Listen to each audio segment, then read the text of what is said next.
আসসালামু আলাইকুম সবাইকে। আমাদের একজন রোগী এসেছেন সুদূর কুমিল্লা থেকে। উনি যে সমস্যাটি নিয়ে এসেছেন সেটি হলো ওনার যৌন আগ্রহ কমে গিয়েছে। এই সমস্যা নিয়ে উনি দীর্ঘদিন ভুগছেন এবং উনি কোনো সমাধান পাচ্ছেন না, কি করবেন তা নিয়ে এসেছেন। উনি বুঝতে পারছেন না ওনার এই যৌন আগ্রহ কমে যাবার পেছনে কারণগুলো কি।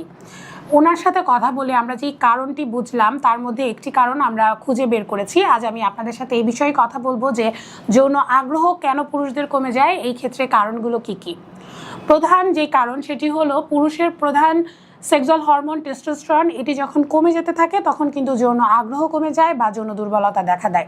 দ্বিতীয় হলো প্রোল্যাক্টিনের লেভেলটা বেড়ে যাওয়া, এই ক্ষেত্রেও কিন্তু যৌন দুর্বলতা দেখা দিতে পারে।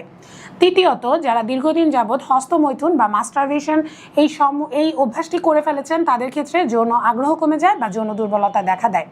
পরবর্তীতে যে কারণটি বলবো সেটি হলো যারা দীর্ঘদিন যাবৎ ধূমপান, অ্যালকোহল নেওয়া ইত্যাদি নেশা জাতীয় দ্রব্যাদি নেওয়ার পিছনে ছুটছেন বা এই অভ্যাস করে ফেলেছেন তাদের ক্ষেত্রে কিন্তু যৌন আগ্রহ কমে যায়। যারা দীর্ঘদিন যাবৎ ডায়াবেটিস বা বহুমূত্র রোগের জন্য ঔষধ সেবন করছেন তাদের ক্ষেত্রেও কিন্তু যৌন আগ্রহ কমে যায় বা যৌন দুর্বলতা দেখা দেয়। এছাড়া যারা দীর্ঘদিন যাবৎ উচ্চ রক্তচাপজনিত সমস্যায় ভুগছেন তাদের ক্ষেত্রে এই সমস্যা দেখা দেয়।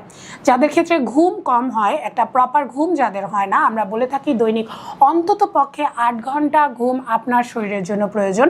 যারা এই নিয়মটি ফলো করে না তাদের ক্ষেত্রে কিন্তু এই সমস্ত সমস্যা দেখা দিতে পারে। আমাদের এই ভাইয়াটি এসেছেন, আমরা চেষ্টা করব ওনাকে যেই ট্রিটমেন্ট ওনার জন্য প্রয়োজন সেভাবে দিয়ে ওনাকে সুস্থ করে তোলার। আপনারা যারা এই সমস্যায় ভুগছেন তারাও কিন্তু ওনার মতো চলে আসতে পারেন আমাদের কাছে। ধন্যবাদ সবাইকে। আসসালামু আলাইকুম।